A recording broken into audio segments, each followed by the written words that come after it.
बच्चों, आज का हमारा टॉपिक है कार्तीय गुणन, जिसे इंग्लिश में कार्डिजन प्रोडक्ट भी कहा जाता है, जो कि संबंध एवं फलन का हमारा दूसरा टॉपिक है। इससे पहले हमने लास्ट वीडियो में क्रमित युग्मों के बारे में डिस्कशन किया था। आशा करते हैं कि सभी बच्चों को क्रमित युग्मों के बारे में क्लियर हो गया होगा। तो चलो आइए पढ़ते हैं कार्तीय गुणन के बारे में। तो दो समुच्चय ए व बी के अवयवों से बनने वाले क्रमित युग्मों के समुच्चय को ही क्या कहते हैं? कार्तीय गुणन कहते हैं, जिसे ए क्रॉस बी से प्रदर्शित करते हैं। अर्थात ए क्रॉस बी बराबर आपका होता है मजला कोष्टक A cross B such that A belongs to A और बी बिलोंग्स टू बी। इसे आप इस प्रकार से समझ सकते हैं कि ए और बी कोई दो समुच्चय हैं जिनके द्वारा हमें कार्तीय गुणन करना है, यानी कि ए क्रॉस बी हमें निकालना है। तो ए क्रॉस बी के लिए हम क्या करते हैं कि ए जो आपका समुच्चय है उसमें उपस्थित प्रत्येक अवयव को आप लेते हैं और बी जो समुच्चय है उसके प्रत्येक अवयव को लेते हैं और उनको आप जो है क्रमित युग्मों के रूप में लिखते जाते हैं और उन क्रमित युग्मों से जो आपका समुच्चय बनता है उसे ही आप क्या कहते हैं? कार्तीय गुणन कहते हैं। कार्तीय गुणन के कुछ महत्वपूर्ण बातें होती हैं जो आपको याद रखनी होती हैं, जो कि आपके क्वेश्चन सोल्व करते समय आपको सुविधा होगी, जो कि इम्पोर्टेंट बातें हैं। इसमें नंबर 1 है आपका कि यदि समुच्चय ए व समुच्चय बी में अवयवों की कुल संख्या क्रमशः पी व क्यू हो तो ए क्रॉस बी में अवयवों की कुल संख्या पी क्यू के बराबर होगी। अर्थात number of A cross B equal to number of समुच्चय ए इनटू नंबर ऑफ समुच्चय बी। तो क्योंकि समुच्चय ए में अवयवों की संख्या p थी और समुच्चय बी में अवयवों की संख्या q थी, इसलिए दोनों की गुणा कर देंगे और टोटल जो अवयवों की संख्या आएगी वो आपकी कितनी आएगी? pq आएगी। ठीक है। इसके बाद नेक्स्ट सेकंड प्रॉपर्टी है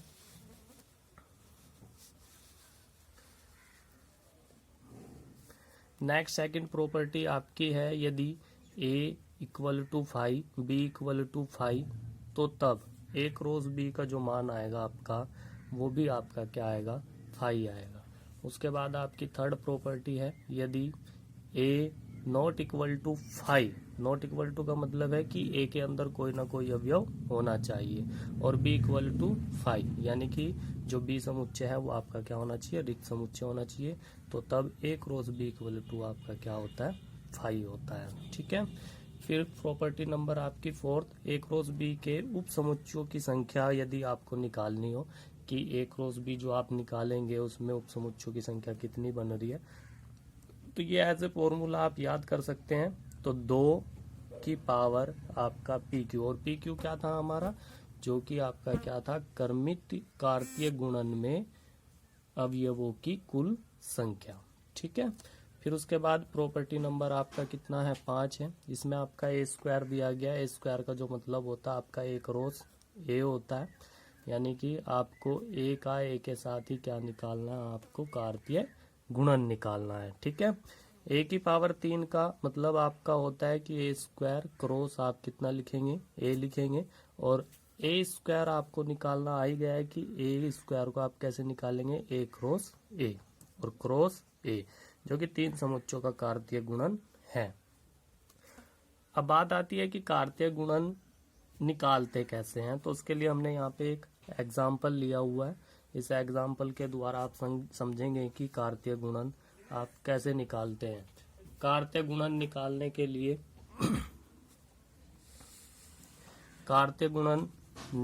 के लिए आपको इस एग्जाम्पल को देखना है जिसमें दिया गया है कि यदि G बराबर आपका कोई समुच्चय है, मजला कोष्टक 7 और 8 है, और H इक्वल टू आपका है 5 4 2, यानी कि G कोई एक समुच्चय और H दूसरा समुच्चय है, तो आपको कार्तीय गुणन G क्रॉस H निकालना हो या फिर आपको H क्रॉस G निकालना हो, तो आपको ज्ञात करना है। इसमें 3 क्वेश्चन हमने दिए हैं, तो G क्रॉस H में अवयवों की संख्या ज्ञात करनी है, G क्रॉस H के उप समुच्चयों की संख्या ज्ञात करनी है और G स्क्वायर आपको क्या करना है, ज्ञात करना है। ठीक है, तो हल करते हैं क्वेश्चन को।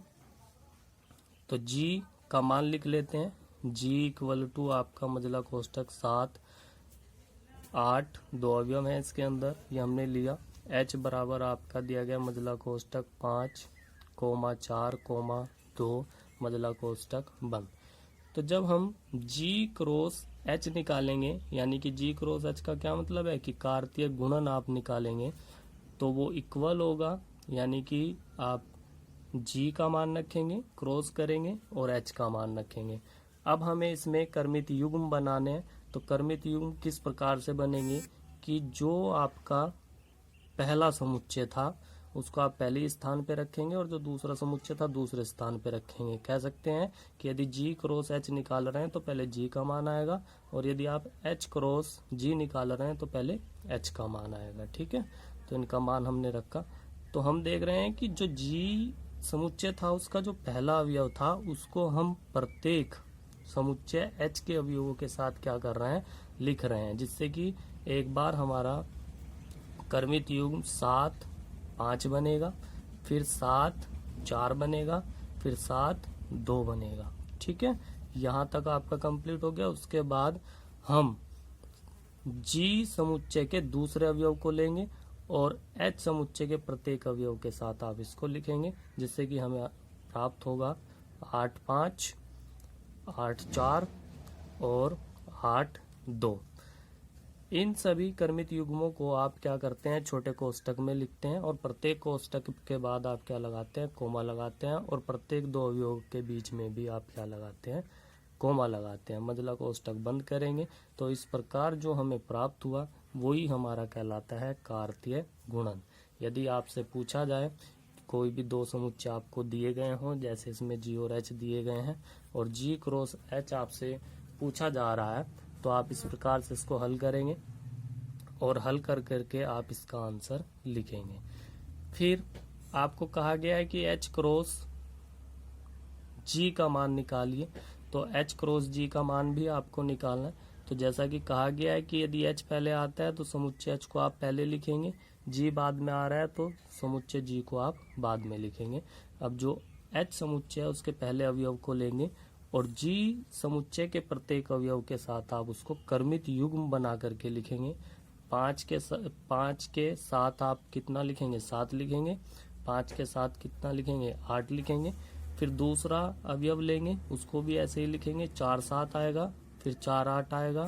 फिर 2 के साथ आप कितना लिखेंगे, 7, फिर 2 के साथ आप कितना लिखेंगे, 8। तो ये इस प्रकार से हमारे कुल कर्मित युग्म प्राप्त हो रहे हैं, जिन्हें यदि आप क्या करेंगे, मजला कोष्टक में लिखेंगे, एक समुच्चय बनाएंगे, तो ये आपका H क्रॉस G का मान होगा, यानी कि कार्तीय गुणन का मान होगा। इससे आप परिभाषा भी ये लिख सकते हैं कि कर्मित युग्मों का ऐसा समूह या कर्मित युग्मों का ऐसा समुच्चय,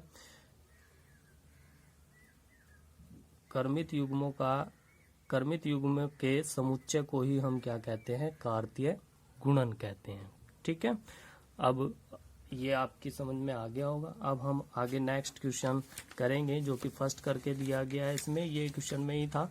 तो G क्रॉस H में अवयवों की संख्या को अब हम क्या करेंगे, ज्ञात करेंगे। तो G क्रॉस H में अवयवों की संख्या, तो आप यहाँ पे देख रहे हैं कि G में अवयवों की संख्या कितनी है, 2 है, और H में अवयवों की संख्या कितनी है, 3 है। अब हमें G क्रॉस H में अवयवों की संख्या को बताना है। तो इसके लिए आप क्या करेंगे, इस प्रकार से क्वेश्चन को लिखेंगे। समुच्चय G में अवयवों की संख्या कितनी थी, 2 थी। ठीक है, तो हमने लिख लिया। समुच्चय H में अवयवों की संख्या कितनी है, 3 है, हमने इसको लिख लिया। तो G क्रॉस H में अवयवों की संख्या जो कि प्रॉपर्टी 1 के द्वारा हमने लिखा था, उसमें क्या था कि PQ था, तो यहाँ पे 2 3 है तो दोनों की गुणा कर देंगे और टोटल हमारा जो G क्रॉस H आएगा उसमें हमें अवयवों की संख्या जो प्राप्त होगी वो कितनी प्राप्त होगी, 6 प्राप्त होगी। ये जो आपका फर्स्ट दिया गया उसका आंसर है। उसके बाद आपका सेकंड दिया गया, सेकंड में G क्रॉस H के उप समुच्चयों की संख्या क्या होगी, ये भी आपका प्रॉपर्टीज में दिया गया, जो कि आपका 2 की पावर कितना था, PQ था, तो हमारे पास कितने अवयवों की संख्या प्राप्त हो रही है, 6 अवयवों की संख्या प्राप्त हो रही है। तो इसको हम पावर में लिखेंगे तो 2 की पावर 6, जिसका मान आपका कितना होता है, 64 होता है। ये आपका फोर्थ से है।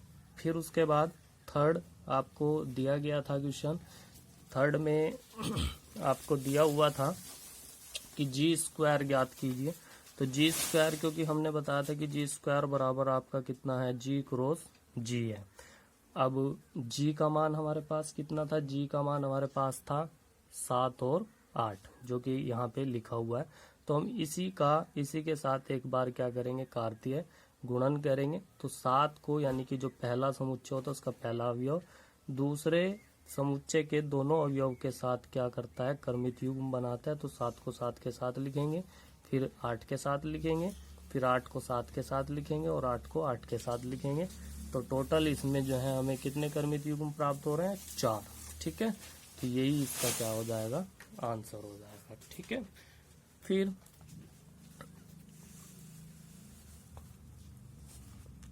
यदि कार्तीय गुणन A क्रॉस B का मान दिया हो तो समुच्चय A व B ज्ञात करना। अब हमने जो पढ़ा है उसमें पढ़ा है कि हमें A और B का मान दिया गया होगा और कार्तीय गुणन यानी कि A क्रॉस B का मान आप निकालेंगे। लेकिन अब आपसे ये भी पूछा जा सकता है कि यदि आपको कार्तीय गुणन का मान दिया गया हो और समुच्चय A व B का मान आपसे पूछ रहा हो, तो ये हमारा नेक्स्ट टॉपिक है, इसके लिए हम पढ़ेंगे। तो इसके लिए हमें आपको एक एग्जाम्पल के द्वारा बताते हैं। तो एग्जाम्पल आपका दिया गया, इसमें दिया गया है कि यदि A क्रॉस B बराबर आपका मध्यला कोष्ठक कर्मित युग्म PQ PR MQ MR हैं, तो A व B का मान ज्ञात कीजिए। अब हमें इसमें करना क्या होता है कि समुच्चय A बराबर, जब भी आपको लिखना हो A क्रॉस B दिया गया हो तो समुच्चय बराबर आप इसको याद कर सकते हैं। ये एक प्रकार से आपका फॉर्मूला ही है। समुच्चय A बराबर प्रथम घटकों का समुच्चय, यानी कि जो भी आपके प्रथम घटक दिए गए हैं, प्रथम निर्देशांक दिए गए हैं कर्मित युग्म के अंदर, उनका आपको क्या बनाना है, समुच्चय बनाना है।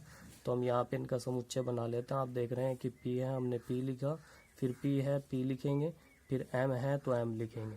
लेकिन जब हम समुच्चय पढ़ते हैं तो उसके अंदर हम एक बात पढ़ते हैं कि समुच्चय के अंदर कोई भी अवयव क्या होता है, रिपीट नहीं होता है। तो जो जो अवयव रिपीट हो रहे हैं उनको हम केवल एक बार लिखेंगे, जिससे हमें P एक बार लिखना है और M एक बार लिखना है। यानी कि इसका आंसर आपका मध्यला कोष्ठक P, M मध्यला कोष्ठक बंद है। उसी प्रकार आपको यदि द्वितीय यानी कि दूसरा आपको समुच्चय ज्ञात करना हो तो उसके लिए आप ये फॉर्मूला याद करेंगे, इसको याद कर लेंगे, जिसमें लिखा हुआ है द्वितीय घटकों का समुच्चय। घटक से मतलब है निर्देशांक, यानी कि जो आपका कार्तीय गुणन दिया गया उसमें जो द्वितीय निर्देशांक, दूसरे निर्देशांक हैं, उनको आपको क्या लिखना, समुच्चय के रूप में लिखना है। तो पहले Q लिखा हुआ, हमने Q लिखा, फिर R लिखा हुआ है, फिर Q लिखा हुआ है और फिर R लिखा हुआ है। तो इसमें आप देख रहे हैं कि ये अवयव आपको प्राप्त हो रहे हैं, लेकिन समुच्चय के नियम के अनुसार कोई भी अवयव रिपीट नहीं होता है के अनुसार आप क्या करेंगे, इसमें से जो भी अवयव रिपीट हो रहे हैं उनको हटा देंगे। तो आपके पास जो समुच्चय बचेगा वो QR बचेगा, यानी कि उसके अंदर आपके 2 ही अवयव होंगे।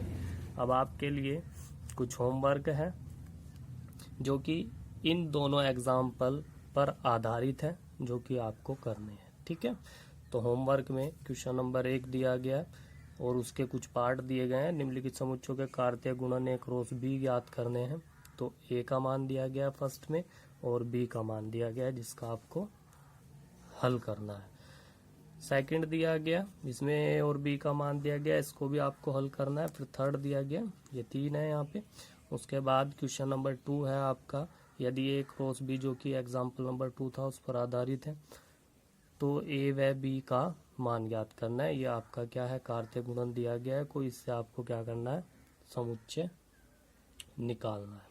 ठीक है, अब ये करने के बाद फिर आपको इसमें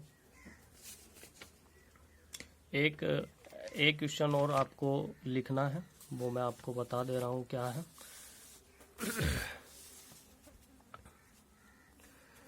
क्वेश्चन नंबर 3 इसमें है कि यदि a बराबर आपका कोई समुच्चय दिया गया -1, एक उसमें 2 अवयव हैं, तो a क्रॉस a आपको क्या करना है, ज्ञात करना है, तथा अवयवों की संख्या भी बतानी है। ठीक है, तो ये आपके लिए होमवर्क रहेगा और होमवर्क में आप इसको कर सकते हैं।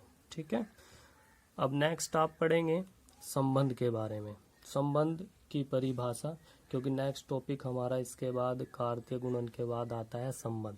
तो रिलेशन क्या होता है उसके बारे में आप पढ़ेंगे। यदि ए व बी 2 समुच्चय हैं, तो ए क्रॉस बी का कोई उपसमुच्चय ए से बी में एक संबंध आर कहलाता है, अर्थात आर जो है सबसेट होता है, ये सबसेट है किसका, ए क्रॉस बी का, यानी कि कार्तीय गुणन का क्या होता है, उपसमुच्चय होता है। तो वो आपका क्या होता है, संबंध होता है, ए से बी में एक संबंध आर कहलाता है। ठीक है, संबंध के बारे में जैसे कि आप जानते हैं कि समाज में एक व्यक्ति का दूसरे व्यक्ति के साथ संबंध होता है और एक स्थान का दूसरे स्थान के साथ संबंध होता है, वैसे ही संख्याओं का भी आपस में संबंध होता है। उसी संबंध के बारे में हम इसमें पढ़ेंगे। तो इसको दर्शाने के लिए आपको ये परिभाषा याद रखनी पड़ेगी और इसी पर आधारित हमें कुछ क्वेश्चन करने होते हैं। छोटे छोटे टॉपिक हैं लेकिन बहुत इंपॉर्टेंट है संबंध एवं फलन को पढ़ने के लिए, क्योंकि अगर ये आपसे नहीं आता है तो संबंध और फलन आपको समझ नहीं आएगा। तो इन्हें क्लियर कर लेना बहुत आवश्यक होता है। तो इसके लिए हमने एक एग्जाम्पल लिया हुआ है कि आप किस तरीके से समझ सकते हैं। जो संबंध की परिभाषा दी गई है इसको आप नोट कर लेंगे और याद कर लेंगे। एग्जाम्पल में दिया गया कि यदि a बराबर आपका एक समुच्चय दिया गया 2, 3, 4, 6, 7 उसमें अवयव हैं, व b बराबर आपको एक समुच्चय दिया गया 3, 5, 6 उसमें 3 अवयव हैं, तो तब हम x संबंधित है y से, ये जो r है ये संबंध को दर्शाता है, x संबंधित है y से। ठीक है, और इसको इंग्लिश में बोलते हैं x रिलेटेड टू y, ये भी आप इसको बोल सकते हैं। को x छोटा है y से द्वारा परिभाषित करते हैं। क्या a से b में r एक संबंध है? हमें यहाँ पे बताना है कि a से b में r एक संबंध है या नहीं है। तो ये सिद्ध करने के लिए बहुत ही अच्छा क्वेश्चन है, आप ध्यान से देखेंगे। करने के लिए हमें क्या करना होता है, पहले आप समुच्चय a को लिख लेंगे, उसके जितने अवयव हैं वो सब आप लिख लेंगे। समुच्चय b को आप लिखेंगे और उसके जितने अवयव हैं वो सब आप लिख लेंगे। फिर उसके बाद a क्रॉस b आप निकालेंगे और a क्रॉस b हमने अभी आपको थोड़ी देर पहले ही बताया था कार्तीय गुणन होता है और इसको किस प्रकार से निकालते हैं वो भी आपने सीख लिया है। जिन बच्चों को समझ नहीं आ रहा है वो वीडियो को पीछे करके देख सकता है। तो इक्वल टू निकालेंगे, मजला कोष्टक लिखेंगे और जो आपका समुच्चय a है उसका आप क्या लेंगे, पहला अवयव लेंगे और b के प्रत्येक अवयव के साथ आप क्या बनाएंगे, क्रमित युग्म बनाएंगे। तो 2 को लिखेंगे 3 के साथ, फिर 2 को लिखेंगे 5 के साथ, 2 को लिखेंगे 6 के साथ, तो 3 क्रमित युग्म बन जाते हैं। फिर 3 को लिखेंगे 3 के साथ, 3 को लिखेंगे 5 के साथ, फिर 3 को लिखेंगे 6 के साथ, तो 2 अवयव कंप्लीट हो गए हैं। फिर 4 को 3 के साथ, 4 को लिखेंगे 5 के साथ, 4 को लिखेंगे 6 के साथ, फिर उसके बाद 6 को लिखेंगे 3 के साथ, फिर 6 को 5 के साथ लिखेंगे और 6 को लिखेंगे 6 के साथ, फिर 7 को 3 के साथ, 7 को लिखेंगे 5 के साथ और 7 को लिखेंगे 6 के साथ। तो ये जो हमें प्राप्त हो रहा है मजला कोष्टक के अंदर ये सभी क्रमित युग्म है और आपको पता है कि क्रमित युग्मों का जो समुच्चय होता है उसे ही आप क्या कहते हैं, कार्तीय गुणन कहते हैं। इसको हम, ये जो हमने यहाँ पे एक रोज भी लिखा हुआ है, जैसे आप समुच्चय में पढ़ते हैं कि समुच्चय को आप दो प्रकार से लिखते हैं, एक तो रोस्टर विधि में और एक समुच्चय निर्माण विधि में, जिसका हम आगे आपको डिटेल से बताएंगे। तो ये जो लिखा हुआ है, ये आपका एक रोज बी का जो मान लिखा हुआ है वो आपका रोस्टर विधि में लिखा हुआ है। और यदि आप इसे ही क्या लिखें सॉरी ये जो इसकी कंडीशन दी गई थी वो हम आपको आगे बताएंगे रोस्टर के बारे में और उसके बारे में। तो ये जो इसकी कंडीशन दी गई है, आप क्वेश्चन में यहाँ देख सकते हैं कि x रिलेटेड टू y को x छोटा है किससे, y से के द्वारा परिभाषित करते हैं। तो ये कंडीशन इसमें लिखा हुई, ये रिलेशन इसमें दिया गया, इसको इस प्रकार से लिख सकते हैं r इक्वल टू मजला कोष्टक कर्मित युग्म X Y such that X belongs to A, X का मान जो है वो ए के अंदर है और वाई का मान वाई बिलोंग्स टू बी, यानी कि वाई का मान जो है बी के अंदर है, और एक्स जो है वो क्या है, छोटा है किससे, वाई से।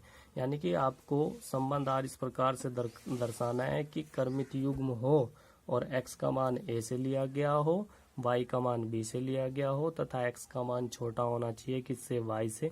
तो आपको इसमें से ऐसे कर्मित युग्म छांटने हैं, ऐसे कर्मित युग्म छांटने हैं जो इस कंडीशन को फॉलो करते हो। तो देखो जरा, फर्स्ट वाले में 2 3 है, 2 a से लिया गया है और 3 b से लिया गया है, और इस कंडीशन को भी फॉलो करता है कि x का मान छोटा है किससे, y से, क्योंकि 2 छोटा होता है किससे, 3 से।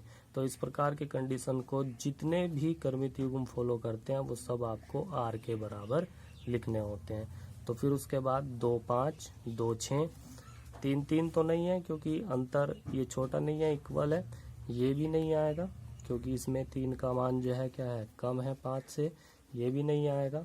फिर इसमें ये भी नहीं आएगा, ये आपका लिया जाएगा कि 4 जो है छोटा है किससे, 5 से, 4 छोटा है 6 से, ये अंतिम है। उसके बाद 6 3, ये बड़ा हो गया, ये छोटा हो गया। तो ये सब आप जो हैं इसमें कर्मित युग्म लेंगे और इन कर्मित युग्मों के द्वारा जो आपका समुच्चय बनेगा वही आपका क्या कहलाएगा, आर कहलाएगा। और इस प्रकार से आप लिख सकते हैं कि जो आर आ रहा है वो सबसेट है किसका, ए क्रॉस बी का, क्योंकि समुच्चय के अंदर आप पढ़ते हैं कि यदि कोई आपका समुच्चय है और उस समुच्चय के कुछ अवयव दूसरे समुच्चय के अंदर उपस्थित हैं तो वो समुच्चय उस समुच्चय का क्या कहलाता है, सबसेट कहलाता है। इसका मतलब ये है कि आर के सभी अवयव किसमें, कार्तीय गुणन ए क्रॉस बी में उपस्थित हैं। तो इसको इस प्रकार से लिखेंगे और आप कह सकते हैं कि ए से बी में आर एक संबंध है। ठीक है, तो इस एग्जाम्पल में आपने देखा कि किस प्रकार से आप जो है संबंध को दर्शाते हैं। संबंध को दर्शाने के लिए आपको क्या करना होता है, दोनों समुच्चय आपके दिए गए होते हैं, उनसे आप क्या निकालेंगे, कार्तीय गुणन निकालेंगे। फिर जो कंडीशन दी गई होती है, संबंध जो दिया गया होता है उस संबंध को फॉलो करते हुए आप किसका मान लिखेंगे, आर का मान लिखेंगे। फिर आप चेक करेंगे कि आर के जो कर्मित युग्म है, प्रत्येक कर्मित युग्म है वो कार्तीय गुणन में उपस्थित हैं या नहीं है। यदि कार्तीय गुणन में उपस्थित हैं तो आर जो है सबसेट कहलाता है ए क्रॉस बी का, और यदि आर के प्रत्येक कर्मित युग्म ए क्रॉस बी में उपस्थित नहीं है तो आर जो है R not subset A cross B का कहलाएंगे। और यदि ये कंडीशन है तो आप इसको लिखेंगे ए से बी में आर एक संबंध है, और यदि ये कंडीशन आ जाती है तो आप लिखेंगे ए से बी में आर एक संबंध नहीं है। ठीक है, ये आपको लिखना होता है। फिर उसके बाद एक नोट लिखा हुआ है वो आप पढ़ेंगे उस नोट को। इसमें लिखा हुआ है कि संबंधों की संख्या बराबर आपका क्या होती है, उप समुच्चयों की संख्या। आपसे क्वेश्चन में पूछा जा सकता है कि कुल संबंधों की संख्या बताएं या कुल उप समुच्चयों की संख्या बताएं, तो 2 की पावर पी क्यू के बराबर होती है। और पी क्यू क्या होता है, कर्मित युग्मों में कार्तीय गुणन में कर्मित युग्मों की संख्या। ठीक है, संबंध का निरूपण। अब हम पढ़ेंगे संबंध का निरूपण। तो संबंध का निरूपण जैसे समुच्चय का निरूपण, संबंध को निम्न विधियों के द्वारा निरूपित किया जाता है। तो दो विधि हैं यहाँ पे, एक रोस्टर विधि, जैसे वहाँ पे हमें आंसर प्राप्त हुआ था तो वही हमने लिखा है यहाँ पे, तो इस प्रकार से लिखा जा सकता है। और समुच्चय निर्माण विधि में आप इसको इस प्रकार से लिख सकते हैं, R बराबर मजला कोष्टक एक्स वाई, ये लिखा होता है एक्स वाई, यहाँ पे एक्स दिया गया, ये वाई दिया गया, एक्स बिलोंग्स करेगा ए में और वाई बिलोंग्स करेगा बी में, और ये इसका संबंध लिखना होता है कि क्या संबंध हम ले रहे हैं। जो कंडीशन दी गई होती है वो कि एक्स का मान जो है छोटा है किससे, वाई से, ठीक है। तो ये उसी प्रकार होता है जिस प्रकार समुच्चय में आप लिखते हैं रोस्टर विधि में और समुच्चय निर्माण विधि में, प्रॉपर्टी के साथ लिखते हैं समुच्चय निर्माण विधि में। उसके बाद आपके कुछ होमवर्क दिए गए हैं, वो आपको करने हैं, इसी से संबंधित होमवर्क है आपके, तो ये आप जो है नोट कर सकते हैं। पहला क्वेश्चन है आपका क्वेश्चन नंबर 1, समुच्चय ए बराबर आपका दिया गया है 3 4 5, बी बराबर आपका समुच्चय दिया गया है 4 6 2 अवयव हैं, और आर आपका दिया गया संबंध, आर एक संबंध है 3 4 4 4 6 4 6 5 6 मजला कोष्टक बंद को परिभाषित कीजिए, क्या ए से बी में आर एक संबंध है। आपको ये क्वेश्चन करना है। फिर उसके बाद दिया गया यदि ए बराबर आपका कोई समुच्चय है तथा बी बराबर आपका mn कोई दूसरा समुच्चय है, तब ए से बी में कुल संबंधों की संख्या ज्ञात कीजिए, जो कि नोट के बाद प्रॉपर्टी में दी गई थी, उसके द्वारा हल होगा। फिर क्वेश्चन नंबर 3 दिया गया है, ए का मान दिया गया है समुच्चय ए का, समुच्चय बी का मान दिया गया है, ए से बी में एक संबंध आर एक्स वाई, ये कर्मित युग्म होता है, और x और y का अंतर क्या होना चाहिए, विषम होना चाहिए, x बिलोंग्स टू a और y बिलोंग्स टू b, ये संबंध दिया गया है, द्वारा परिभाषित कीजिए, r को रोस्टर रूप में लिखिए। आप देख रहे हैं कि इन क्वेश्चन की एक खासियत होती है, और वो खासियत क्या होती है, वो ये होती है कि इनमें दो समुच्चय दिए गए होंगे, ठीक है, दो दिया गया होगा या एक समुच्चय दिया गया होगा। अभी दो की बात कर रहे हैं तो दो ही समुच्चय इसमें दिए गए हैं, तथा संबंध आर दिया गया होता है, आर का मान दिया गया होता है, यहाँ पे दिया गया, यहाँ पे हमें संख्या निकालनी है, ये अलग है, ये दिया गया। ये जो लिखा हुआ है ये आपका रोस्टर विधि में लिखा हुआ है, और ये जो आपका लिखा हुआ है इसको आप कहेंगे समुच्चय निर्माण रूप में। इसका मतलब ये है कि जो कर्मित युग्म बनेंगे उनका जो आपस में अंतर आएगा वो क्या आनी चाहिए, विषम संख्या, और आपको पता है विषम संख्या क्या होती है, 1 3 5 7, इस प्रकार से आपका क्या आना चाहिए, उनका अंतर आना चाहिए, ठीक है। तो आप जो एग्जाम्पल आपको बताए गए हैं उनके द्वारा इन क्वेश्चन को हल करेंगे, ठीक है। बाकी कल मिलते हैं एक नए टॉपिक के साथ, जिसका नाम है संबंध का प्रांत, परिसर तथा सहप्रांत।